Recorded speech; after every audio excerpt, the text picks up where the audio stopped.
দেখো আজ মরুর হাওয়ায় খুশ আমদিদের বাণী শোনরে সৃষ্টি কান পেতে শোন আসিছেন মহিয়ান ওই দেখো আজ বেহেশত হতে চলে এলো ওই বেহেশত হতে চলে এলো ওই মা আমিনার বাসে প্রশান্তিতে ভরে গেল জান্নাতি সুবাসে ওই দেখো আজ সূর্য জানায় তসলিম তারে সূর্য জানায় তসলিম তারে প্রভাত কিরণ দিয়ে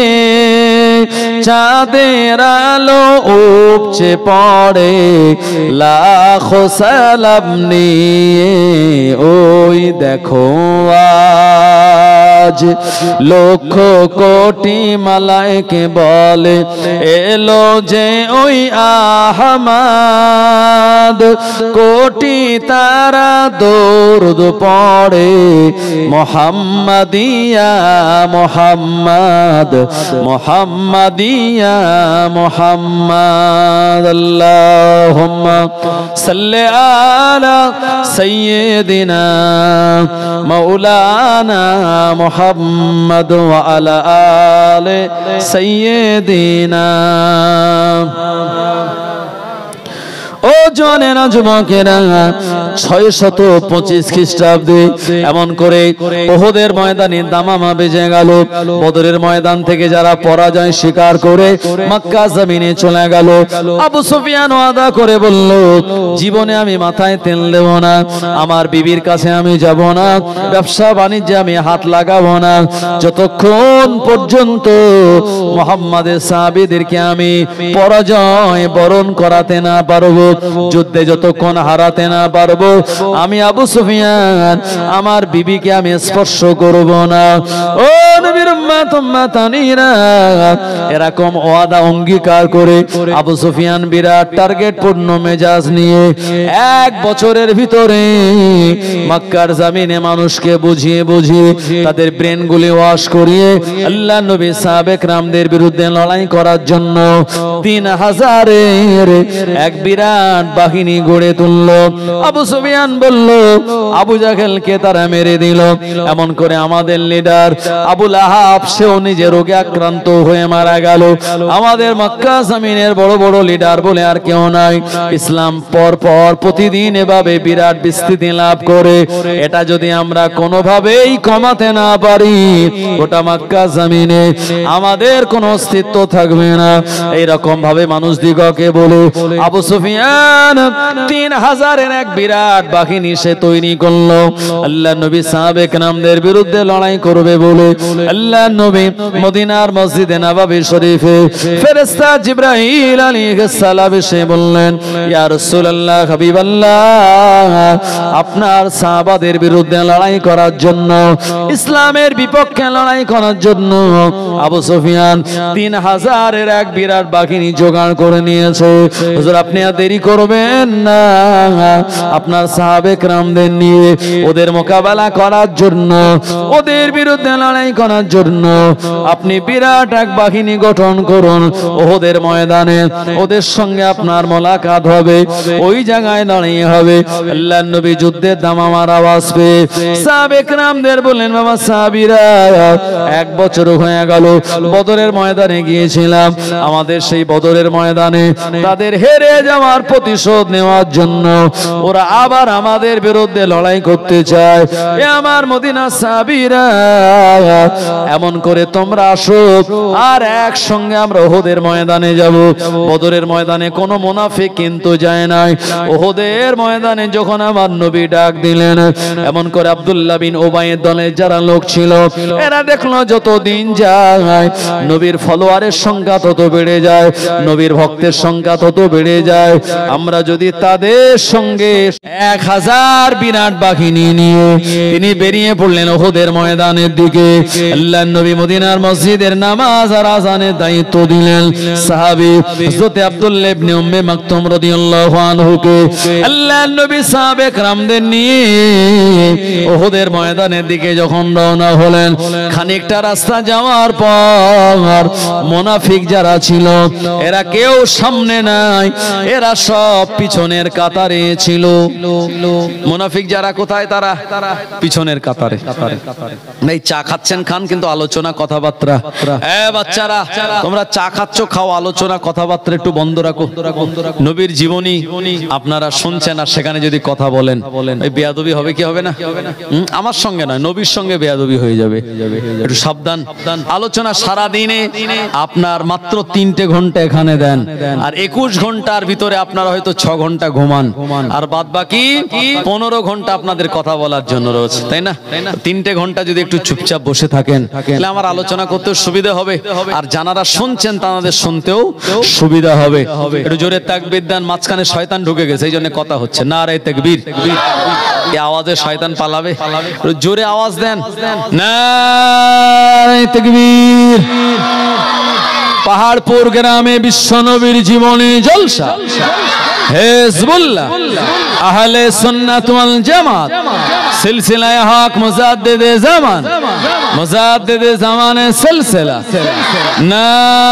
নারে তাকবীর। মাশাআল্লাহ, শয়তান পালিয়ে গেছে, কথা এবারে বন্ধ রাখেন ইনশাআল্লাহ। ও এদিকে আবার শুরু হয়েছে, এদিক দিয়ে তাড়াচ্ছে ওদিক যাচ্ছে, পারা যাবে কি করে? আল্লাহ হেফাজত করুক।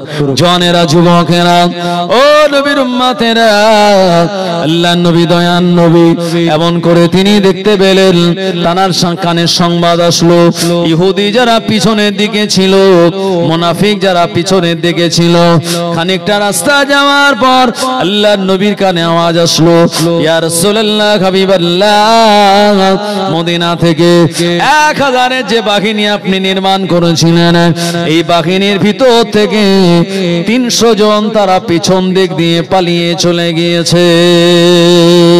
আল্লাহর নবী শোনার পরে তার মনটা বড় খারাপ হয়ে গেল। ও জানেনা, আল্লাহর নবী বুঝতে পারলেন এরা আর অন্য কেউ নয়, এরা তো সেই মদিনার মুনাফিকেরা যাদের ব্যাপারে আমার আল্লাহ কোরআন মাজিদে শুনিয়েছেন, ও ইজা লাকুল্লাযীনা আমানু ক্বালু আমান্না ওয়া ইজা খালাউ ইলা শায়াতিনহিম ক্বালু ইন্না মাআকুম। মুনাফিকেরা যখন মুসলমানদের সঙ্গে থাকে তারা তখন বলে আমরা ঈমানদার, আর যখন তাদের দলের লোকের সঙ্গে থাকে তখন তারা বলে ইন্নী মাআকুম, আমরা তোমাদের সঙ্গেই রয়েছি। আল্লাহর নবী মন খারাপ করলেন না। জিবরাইল আলাইহিস সালাম নবীকে সান্ত্বনা দিয়ে বললেন, হুজুর যারা পিছন দিক দিয়ে আপনার এই কাফেলার পিছন দিক দিয়ে আপনার না বলে পালিয়ে চলে গেল, এরা মুসলমান ছিল না, এদের ড্রেস মুসলমানদের মতো হলেও এরা কিন্তু পাক্কা মুনাফিক। ও নবীর উম্মতেরা, আল্লাহর নবী 700 জন সাহাবে کرامদেরকে নিয়ে উহুদের ময়দানে চলে গেলেন। উহুদের ময়দানটা হলো বিরাট, চারিদিকে পাহাড় ঘেরা। উহুদ পাহাড়টা হলো 9 মাইল লম্বা, 3 মাইল চওড়া। এরকম বিরাট বড় একটা পাহাড়ের পাদদেশে এই জায়গায় কুফারে কুরাইশ বাহিনীর সঙ্গে লড়াই হবে। আল্লাহর নবী সাহাবে کرامদের নিয়ে সালা পরামর্শ করে বললেন, বাবা সাহাবীরা, আমি তোমাদেরকে ছোট ছোট দলে বিভক্ত করে দেব, 10 জন 10 জন করে। তোমরা ছোট ছোট দলে বিভক্ত হয়ে এই যে চারিদিকে পাহাড় দেখা যায়, ওই পাহাড়ের 2 মাঝখানের গলিতে তোমরা অবস্থান করো, ওই গিরিপথে তোমরা অবস্থান করো। খবরদার আমি না বলা পর্যন্ত যেন পজিশন ছেড়ে দেবে না। বেঈমান বেদিনেরা আসার আগে আল্লাহর নবী উহুদের ময়দানে চারিদিকের গিরিপথগুলি সাহাবে کرامদের ওই জায়গায় বডিগার্ড নির্মাণ করে গোটা এলাকাটা আল্লাহ নবী পুরো দরওয়াজা বন্ধ করে দিলেন। এভাবে করে পুরো রণপ্রস্তুতি যখন নিলেন, আবু সুফিয়ানের নেতৃত্বে 3000-এর বিরাট বাহিনী ওহদের ময়দানে যখন চলে আসলো, আল্লাহ নবী তিনি তানার তরবারিটা নিয়ে এই তরবারিটা তিনি ঘোরাচ্ছিলেন। আল্লাহ নবী ডাক দিয়ে বললেন, এ আমার সাহাবীরা কে আছো, আমার এই তরবারির হক তোমরা আদায় করবে। কোন সাহাবী কোনো জবাব দিলেন না। একজন সাহাবী কাছে চলে আসলেন। এই সাহাবীর নাম হলো আবু সিমাক দাজানা রাদিয়াল্লাহু আনহু।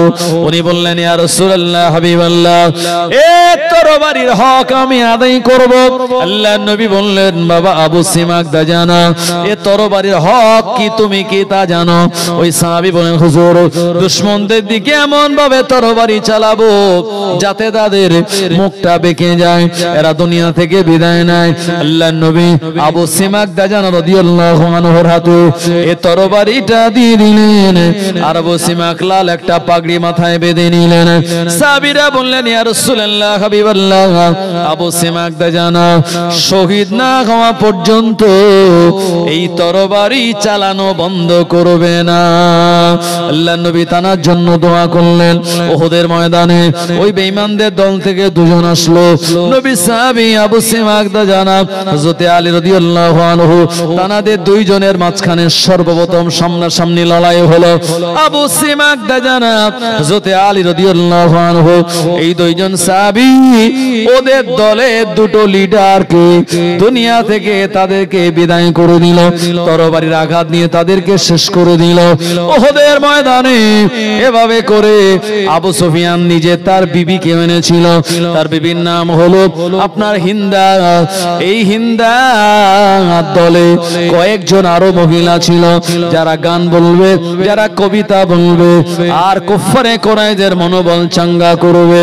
ও মুসলমান, আমার জনেরা, যুবকেরা, এই ওহদের ময়দানে ওরা যখন একসঙ্গে ঝাঁপিয়ে পড়ল, আল্লাহর নবী ওহদের ময়দানে নিজে মাথায় হেলমেট পরেছিলেন, তার শরীরে লোহার ওই যে যুদ্ধের যে ড্রেস সেটি তিনি পরলেন। আল্লাহর নবী ওহদের ময়দানে নিজে তিনি নেতৃত্ব দিয়েছিলেন। আল্লাহর নবী সাহাবে কেরামদের বলেন, বাবা সাহাবীরা, আমার জন্য পাহাড়ের উপরে এমন একটা ছাউনি তোমরা বানিয়ে দাও, গোটা ওহদের ময়দানটা যেন আমার নজরে চলে আসে। আল্লাহর নবী সাহাবে কেরামদেরকে নিয়ে এমন একটা ঘর বানালেন, তাবু বানালেন। ওই জায়গায় আল্লাহর নবী বসে আছেন, যেখান থেকে গোটা ওহদের ময়দানটা দেখা যায়। যুদ্ধ শুরু হয়ে গেল। ওদের কাছে অনেক ঘোড়া, অনেক উট, অনেক তরবারি। আল্লাহর নবী সাহাবীরা সংখ্যায় মাত্র 700 জন।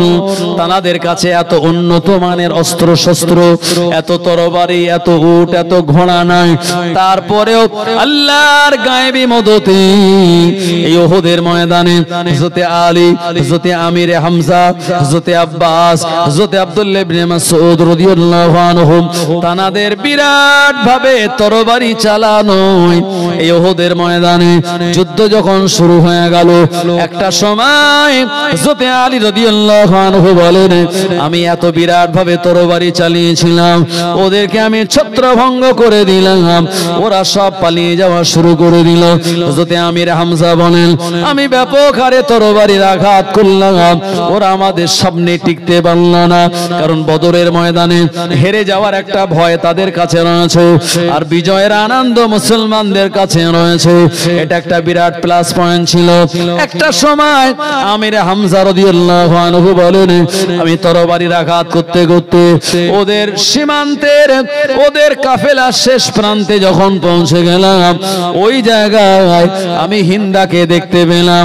আমি হিন্দার দিকে তরবারি উঁচু করেছি। আল্লাহর নবীর কথা মনে পড়ে গেল।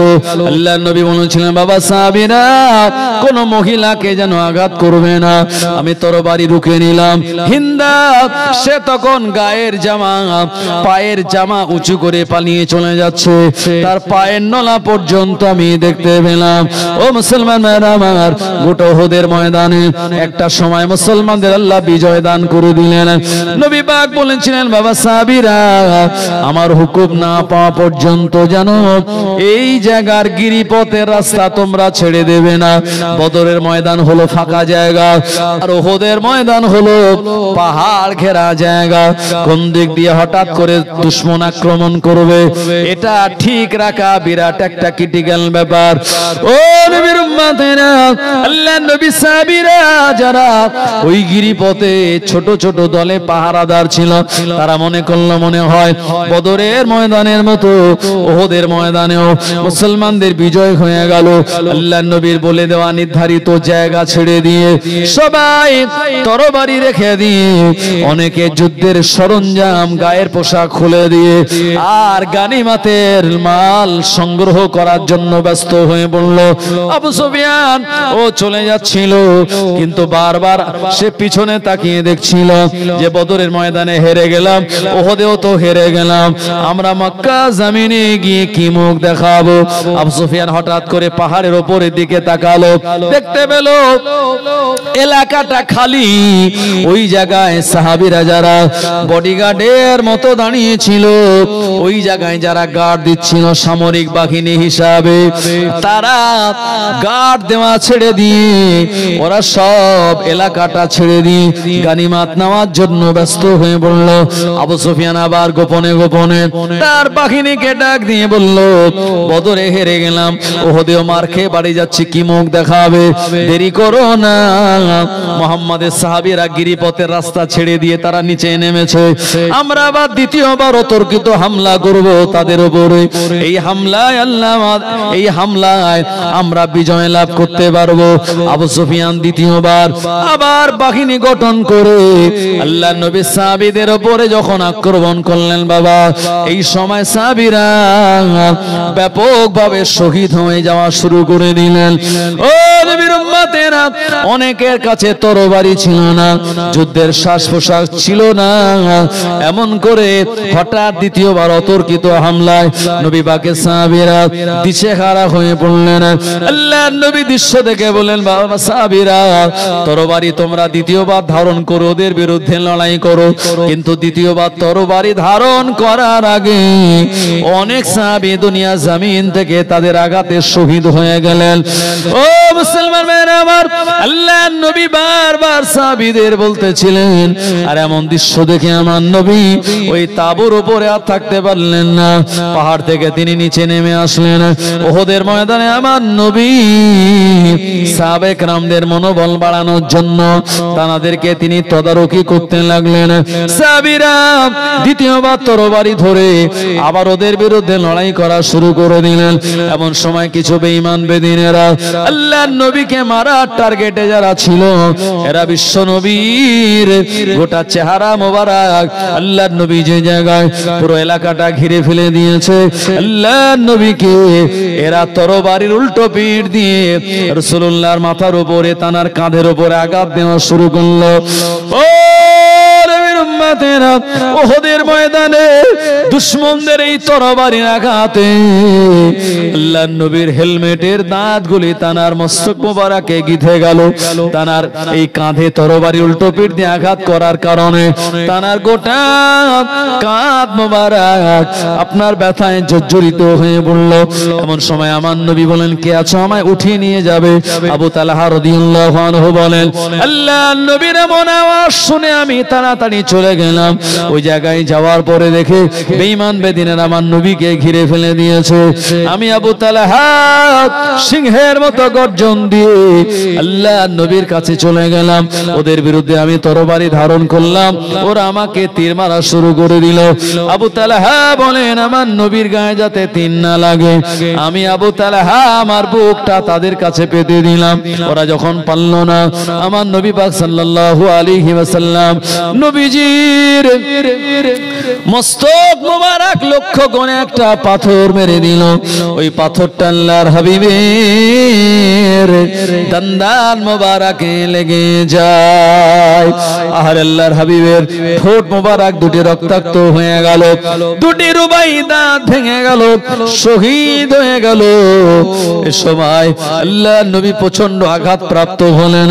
ও জওয়ানেরা, যুবকেরা, আবু তালহা রাদিয়াল্লাহু আনহু বলেন, আল্লাহর নবী বলেন, আবু তালহা আমায় একটুখানি পাহাড়ের উপরে উঠে নিয়ে চলো। আবু তালহা বলেন, আমি আবু উবাইদাকে ডাক দিলাম। দুইজন মিলে আমার নবীকে ওই ওহদ পাহাড়ের একটা জায়গাতে উঠে বললাম, ওই জায়গায় গিয়ে আমার নবীকে কোন জায়গায় বসাবো, এমন কোন জায়গা আমি খুঁজে পাই না। হঠাৎ দেখতে পেলাম ওহদ পাহাড় কাঁপতে কাঁপতে দুই দিকে ভাগ হয়ে গেল। আল্লাহর নবীর জন্য ওহদ পাহাড়ের একটা জায়গা ফাঁক হয়ে গেল। আল্লাহর নবীকে ওই জায়গায় নিরাপদে বসিয়ে দিলাম। জোরে বলুন সুবহানাল্লাহ। ও নবীর উম্মত উম্মাতানিরা, আল্লাহর নবী বলছিলেন, বাবা আবু তালহা ওহদের ময়দানে চলে যাও, ওদের বিরুদ্ধে লড়াই করো। এদিকে দেখা গেল আল্লাহর নবীর উপর আঘাত করার পর গোটা ওহদের ময়দানে আওয়াজ ছড়িয়ে গেল, আল্লাহর নবী আর নাই, বিশ্ব নবী দুনিয়া জমিন থেকে শহীদ হয়ে গিয়েছে। বেঈমান বেদিনেরা, কুফারে কুরাইশেরা এইরকম একটা আওয়াজ তুলে দিল। আল্লাহর নবী সাহাবীদের কানে যখন আওয়াজ গেল, নবী সাহাবীরা ঝরঝর করে কাঁদতে লাগলেন, যে নবীর জন্য আমরা যুদ্ধ করতে এসেছি, ওই নবী যদি না থাকে দুনিয়া আমরা কার জন্য আর বেঁচে থাকবো, কার জন্য লড়াই করব? বিশ্ব নবী সাহাবীরা, নবীজির সাহাবীরা তরবারি ফেলে দিয়ে মাটিতে বসে কান্নায় ভেঙে পড়ল। এমন সময় ওমর ফারুক রাদিয়াল্লাহু আনহু বললেন, হে নবী সাহাবীরা, না না না, আল্লাহর নবী দুনিয়া থেকে বিদায় নেয় না, নবীকে আল্লাহ আমাদের কাছে রেখে দিয়েছেন, লড়াই করো। হযরত আমির হামজা রাদিয়াল্লাহু আনহু, আল্লাহর নবীর চাচাজি, তানাকে মারার জন্য ওয়াহশী নামক একজন গোলাম এসেছিল মক্কা জমিন থেকে। ওয়াহশী সদা সর্বদা খুঁজছিল আমির হামজা কোন জায়গায়। সে একটা পাথরের আড়ালে দাঁড়িয়েছিল। আমির হামজা রাদিয়াল্লাহু আনহু লড়াই করার জন্য যখন তার সামনে গিয়ে বলল, আর ওয়াহশী একটা বল্লভ মেরে দিল। আমির হামজা রাদিয়াল্লাহু আনহু তল পেটে বিধে এপার থেকে ওপারে চলে গেল। আমির হামজা রাদিয়াল্লাহু আনহু দৌড়ে তাকে ধরার চেষ্টা করলেন, কিন্তু পারলেন না। প্রচন্ড রক্তক্ষরণ হওয়ার কারণে আমির হামজা রাদিয়াল্লাহু আনহু ওহদের ময়দানে জনমের মতো শহীদ হয়ে যান। ইন্না লিল্লাহি ওয়া ইন্না ইলাইহি রাজিউন। ও নবীর উম্মতেরা, শুধু আমির হামজা নয়, আল্লাহর নবীর জালিল কদর 70 জন সাহাবারা এই বদরের ময়দানে শহীদ হয়ে গিয়েছিল। আল্লাহর নবী দিন দুনিয়ার বাদশাহ, প্রচন্ড ভাবে তিনি আঘাত প্রাপ্ত। আবু তালহা বলেন, ময়দান ছেড়ে আবু সুফিয়ানের দলের লোকেরা চলে গেল। আবু সুফিয়ান বলতেছিল, আজকে মুহাম্মাদের উপরে আমরা প্রতিশোধ নিয়ে নিতে পারলাম। বদরের ময়দানের সেই আমার এমন করে বদরের ময়দানের সেই প্রতিশোধ আজকে আমরা নিয়ে নিলাম। ও মনে হয় মুহাম্মদ আর নাই, তাকে মেরে দিয়েছি। আল্লাহর নবী বলেন, বাবা উমার, আমার হয়ে তুমি জবাব দাও। ওহদের ময়দানে আল্লাহ তাআলা নবীকে বেইজ্জতি করেন নাই। আল্লাহ ওহদের ময়দানে তাআলার নবী এবং দ্বীন ইসলামকে জিন্দা রেখে দিয়েছে। জোরে হবে না? নারে তাকবীর।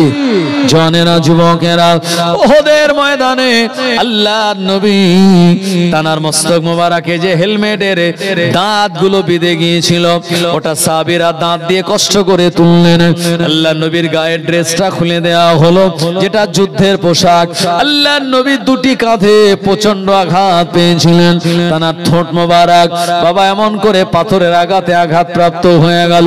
আল্লাহর নবী তিনি অসুস্থ হয়ে পড়লেন। ও জওয়ানেরা, যুবকেরা, এমন সময় মদিনার জমিনে গুঞ্জন উঠে গেল, উহুদের ময়দানে আমার নবী শহীদ হয়ে গেছে, উহুদের ময়দানে নবীজি আর নাই।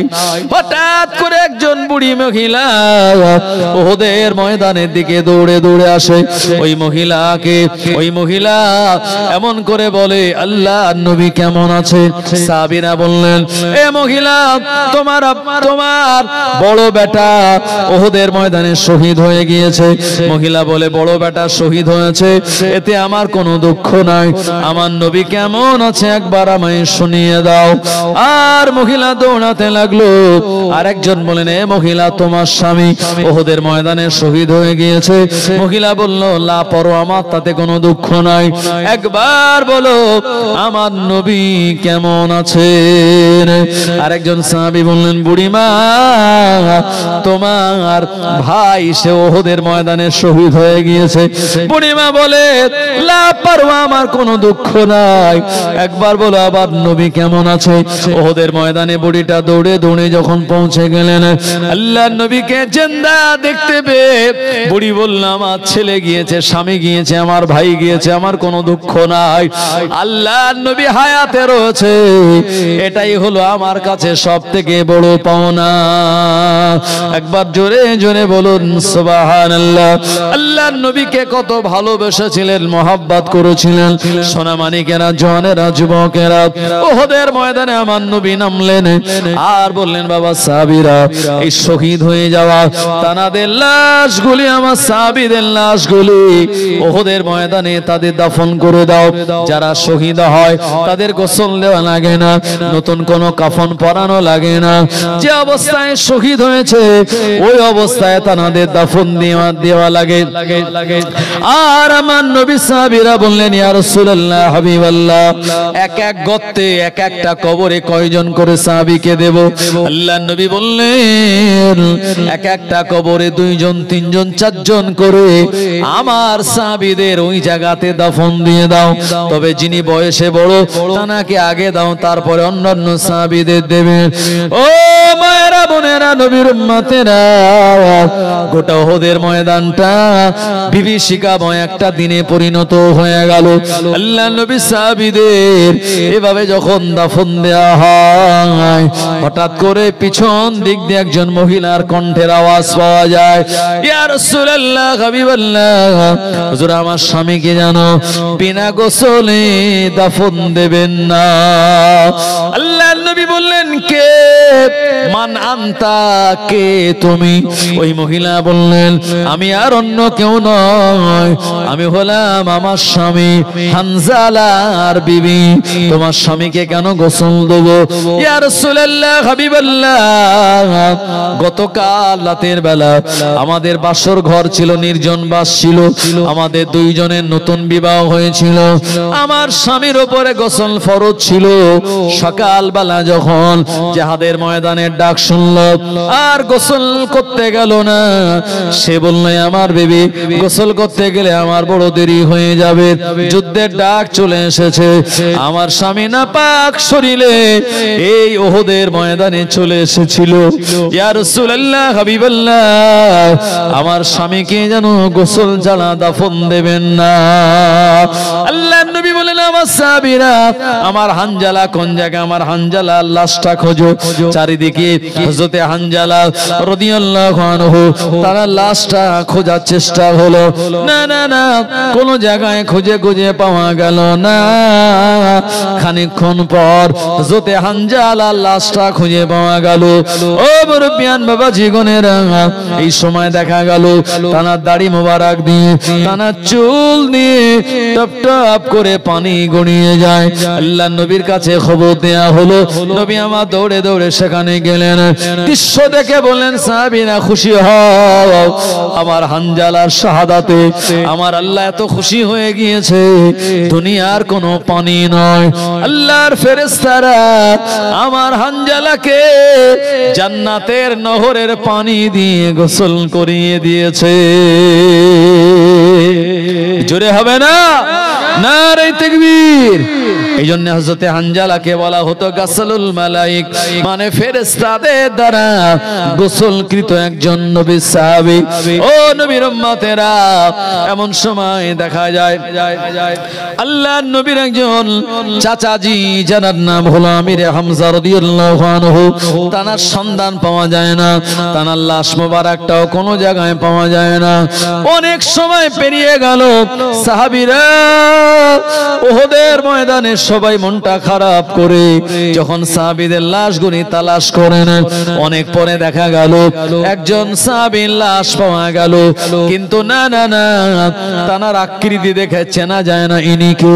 আল্লাহ নবী দরবারে খবর দেয়া হলো, নবী আমার দৌড়ে দৌড়ে মায়ান নবী দয়ান নবী গেলেন। ওখানে যাওয়ার পরে আমার নবী দেখতে পেলেন এই সাহাবী আর অন্য কেউ নয়, আল্লাহর নবীর চাচাজি আমির হামজা। আমির হামজা রাদিয়াল্লাহু আনহু এমন চেহারা দেখে আল্লাহর নবীর চোখ দিয়ে পানি গড়িয়ে গেল, তার বুকটাকে ফিরে কলিজা বার করা হয়েছিল। আর হিন্দা আমির হামজা রাদিয়াল্লাহু আনহুর কলিজা চিবিয়ে চিবিয়ে খেয়েছিল। জোরে বলুন নাউযুবিল্লাহ। আমির হামজার কান নাক শরীরের অঙ্গ প্রত্যঙ্গ কেটে মালা তৈরি করে আর হিন্দা গলায় পরে নেচে নেচে বেরিয়েছিল। আহারে কি নির্মম ভাবে তানায় শহীদ করা হয়েছিল। আল্লাহ নবী দৃশ্যটা দেখার পরে তানার চোখ দিয়ে পানি গড়িয়ে যায়। আল্লাহ নবী বলেন, বাবা সাহাবীরা, ইনি আর অন্য কেউ নয়, আমার চাচাজি আমির হামজা। আমির হামজা রাদিয়াল্লাহু আনহুকে আর তানাকে উহুদের ময়দানে ওই জায়গায় একটা জায়গা নির্ধারিত জায়গায় তানাকে আপনার কাফন পরিয়ে দাফন দেওয়া হলো। আর দাফন দেওয়ার পর তানার কবরের মাটির ভিতর থেকে এত বিরাট সুগন্ধি বার হয়। আল্লাহর নবী বলেন, বাবা সাহাবীরা খুশি হও, আমার চাচাজির শাহাদাতে আমার আল্লাহ এত রাজি খুশি। আমার আল্লাহ সরাসরি তাকে দয়ার জান্নাত দিয়ে দিয়েছে।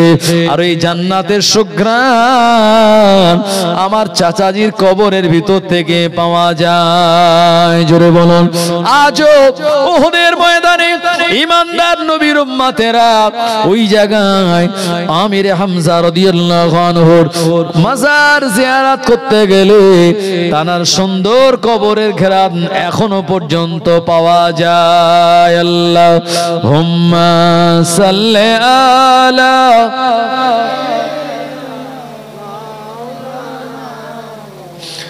وعلى آل سيدنا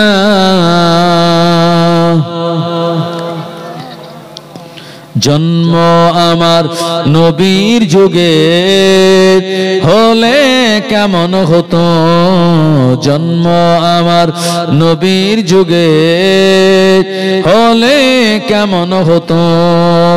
দুনয়নে রাসূল পাক দেখিলে কেমন হতো, দুনয়নে রাসূল পাক দেখিলে কেমন হতো।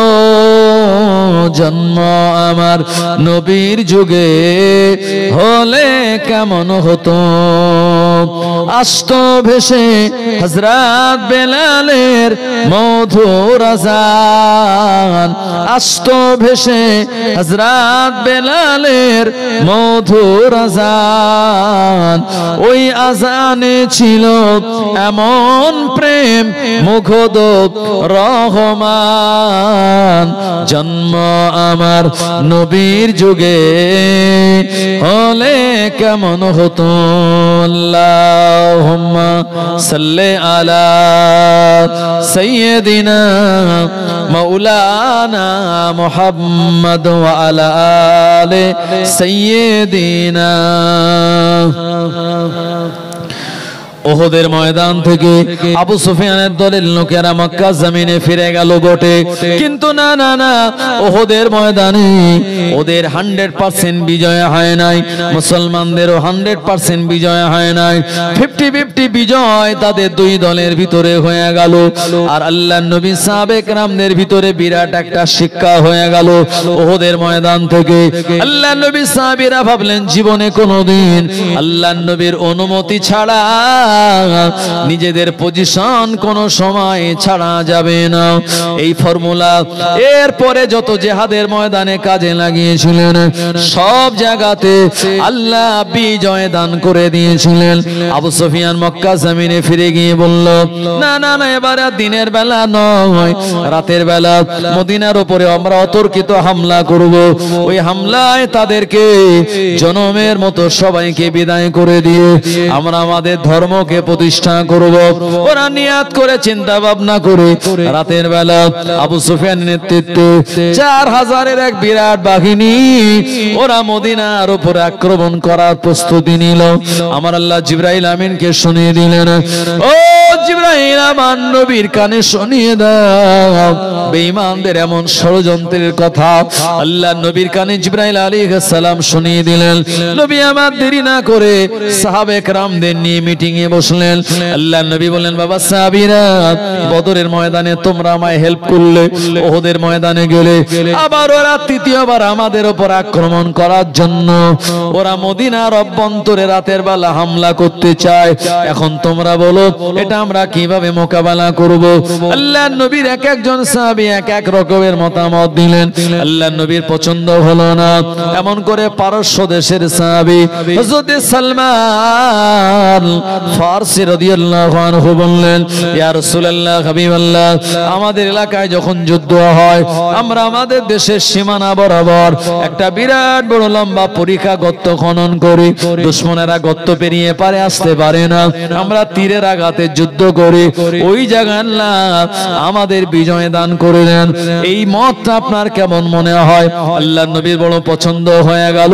আল্লাহর নবী বলেন, বাবা সাহাবীরা, আমার সালমান ফারসির কথা অনুযায়ী আগামীকাল সকালবেলা থেকে মদিনার সীমান্তে একটা বিরাট বড় লম্বা গর্ত খনন করব। নবী সাহাবীরা ফজরের নামাজ পড়ে মদিনার সীমান্তে চলে গেলেন। আল্লাহর নবী 10 জন করে ছোট ছোট দলে বিভক্ত করে দিয়ে বললেন, তোমাদের দায়িত্ব হলো 40 হাত চওড়া, 30 হাত ডিপ আর 40 হাত লম্বা এই রকম একটা গর্ত খনন করে মাটিগুলি মদিনার অভ্যন্তরে রেখে আসতে হবে। আমি তোমাদের জন্য দোয়া করব। এটা ওদের এগেইনস্টে লড়াই করার একটা বড় মাধ্যম হয়ে যাবে। নবী সাহাবীরা আল্লাহর নবীর কথা মেনে নিয়ে ওই জায়গায় তারা পরীক্ষা খনন করতে লাগলেন। ও জওয়ানেরা, যুবকেরা, আল্লাহর নবী নিজে তিনি গর্তে নেমে ওই জায়গায় মাটি কাটার কাজ তিনি করেছিলেন। আল্লাহর নবীর বড় ক্ষুধা লাগলো। বিশ্ব নবীর একজন সাহাবী বললেন, ইয়া রাসূলুল্লাহ, হাবিবাল্লাহ, হুজুর, আমার বাড়িতে কিছু খেজুরের ছিল, আমি এনেছি, একটুখানি আপনি মেহমানদারি করুন। আল্লাহর নবী বললেন, না না না, আমি একা খাবো না। একটা সাদা কাপড় বিছানো হলো আর খেজুরগুলোকে ছড়িয়ে দেওয়া হলো। আল্লাহর নবী বললেন, এই খেজুরের উপরে আর একটা সাদা কাপড় চাপা দিয়ে দাও। আর খন্দকের ময়দানে পঞ্চম হিজরিতে আমার নবী সাহাবীদের বললেন, যার যার ক্ষুধা লেগেছে ওই কাপড়ের ভিতরে হাত গলিয়ে ওখান থেকে তোমরা খেজুর নাও। সাহাবীরা 3000 সাহাবীরা, এমন করে 3500-এর মতো সাহাবীরা ওই কাপড় উঁচু না করে কাপড়ের ভিতরে হাত ঢুকিয়ে সেখান থেকে খেজুরগুলি বার করতে লাগলেন আর খেতে লাগলেন। 3500 সাহাবীরা খেজুর খেয়েছিলেন, তথাপি খেজুর শেষ হয় না। এটা কি? এটা হলো বিশ্ব নবীর মুজিজা আর আল্লাহ তাআলার পক্ষ থেকে বিরাট একটা বরকত। আল্লাহর নবীর একজন সাহাবী বললেন, হুজুর, গর্ত খনন করতে গিয়ে বিরাট বড় একটা পাথর পড়ল, এই পাথরটা তো ভাঙা যায় না। আল্লাহর নবী নিজে কোদাল নিয়ে ওই পাথরে একবার আঘাত করলেন, পাথরটা ভেঙে চূর্ণ বিচূর্ণ হয়ে গেল। আল্লাহর নবী বলেন, আল্লাহু আকবার। সাহাবীরা বলেন, হুজুর আল্লাহু আকবার কেন বললেন? আল্লাহর নবী বললেন, আমার সাহাবীরা, এই পাথরটা ভাঙার পর পারস্য দেশের সিংহাসন আল্লাহ আমায় পাথরের ভিতরে দেখিয়ে দিয়েছে, মানে আগামী কয়েক বছর পর পারস্যটা মুসলমানদের বিজয় হয়ে যাবে। আর একটা পাথর পেলেন, সাহাবীরা ভাঙতে পারলেন না, আল্লাহর নবী আঘাত করলেন, পাথর ভেঙে গেল। আল্লাহর নবী বললেন আল্লাহু আকবার। সাহাবীরা বললেন নবীজি আল্লাহু আকবার কেন বললেন? নবীজি বললেন এই পাথরের ভিতরে রোমের সিংহাসন আল্লাহ আমায় দেখিয়ে দিয়েছে, অদূর ভবিষ্যতে রোম মুসলমানদের দখলে চলে আসবে। আর একটা পাথরে আঘাত করলেন নবীজি, আর পাথরটা ভেঙে গেল। আল্লাহর নবী বললেন আল্লাহু আকবার। সাহাবীরা বলেন হুজুর এই পাথরের ভিতরে কোন দেশের সিংহাসন দেখলেন? আল্লাহর নবী বললেন সাহাবীরা আমি ইয়ামান দেশের সিংহাসন দেখতে পেলাম, আল্লাহ মুসলমানদের অধিকারে দিয়ে দেবে ইয়ামান দেশ।